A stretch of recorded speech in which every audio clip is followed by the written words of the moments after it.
বাসনাত থাকিব লাগিব, কিন্তু যদি বিষয় বাসনাত থাকি যদি নিজৰ কৰ্মক যদি পাহৰি যায়, সেই মানুহবিলাক প্ৰকৃত মানুহ হিচাপে থাকিব নোৱাৰে।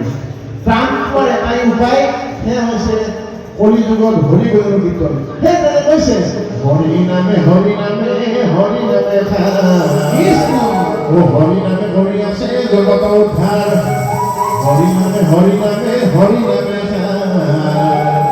হৰি নামে কৰি আছে জগত উদ্ধাৰ, ও হৰি নামে হৰি নামে হৰি নামে হৰি নামে কৰি আছে জগত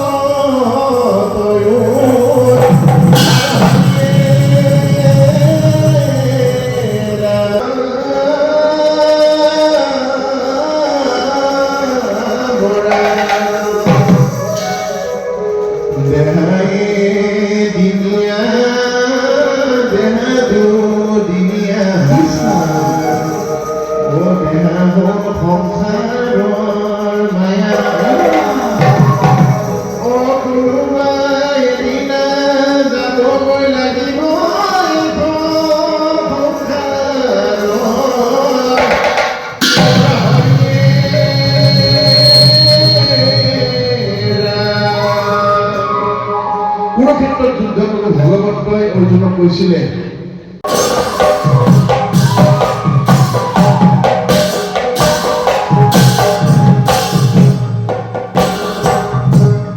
মৃত্যু দুটা বুলি কৈছে, কোনোবাই হাঁহি বিলাই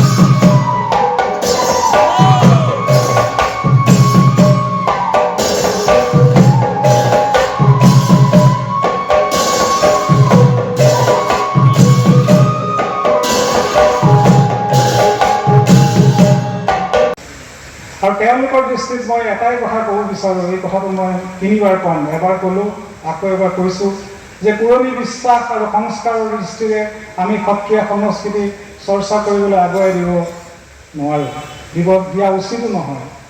তেতিয়াহ'লে কি কৰিব লাগিব? আধুনিক বিচাৰসন্মত বিশ্লেষণাত্মক বিজ্ঞানসন্মত দৃষ্টিৰে আমি শ্ৰীমন্ত শংকৰদেৱৰ বিষয়ে হওক বা সত্ৰীয়া সংস্কৃতিৰ বিষয়ে হওক চৰ্চা কৰিবলৈ বাটটো এৰি দিব লাগিব। তেতিয়াহে আমাৰ সত্ৰীয়া সংস্কৃতি প্ৰাসংগিক হৈ থাকিব।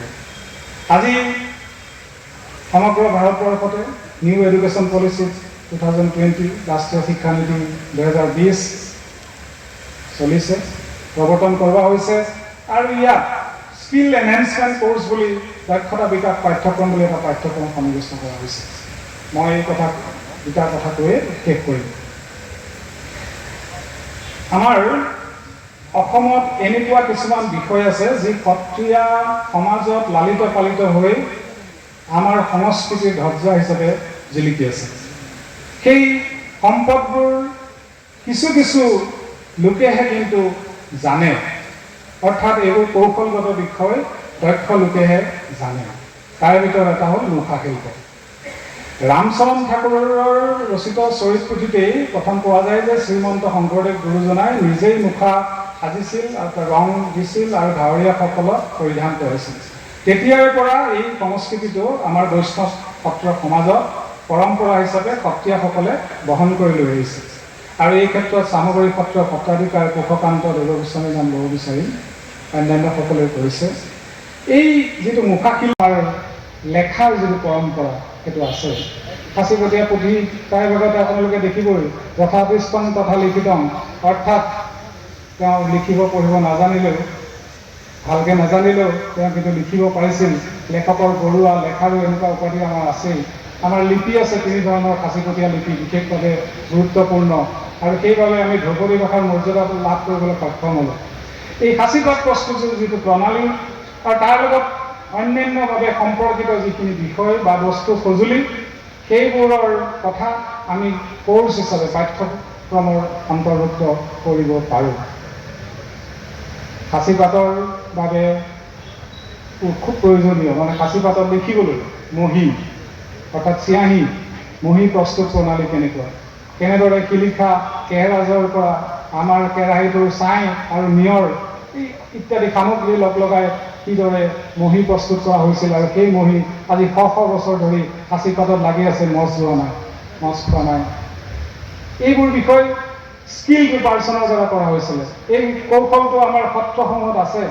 সত্ৰসমূহে এইসমূহ আমাৰ নৱপ্ৰজন্মৰ মাজলৈ স্কিল হিচাপে লৈ যাব লাগিব।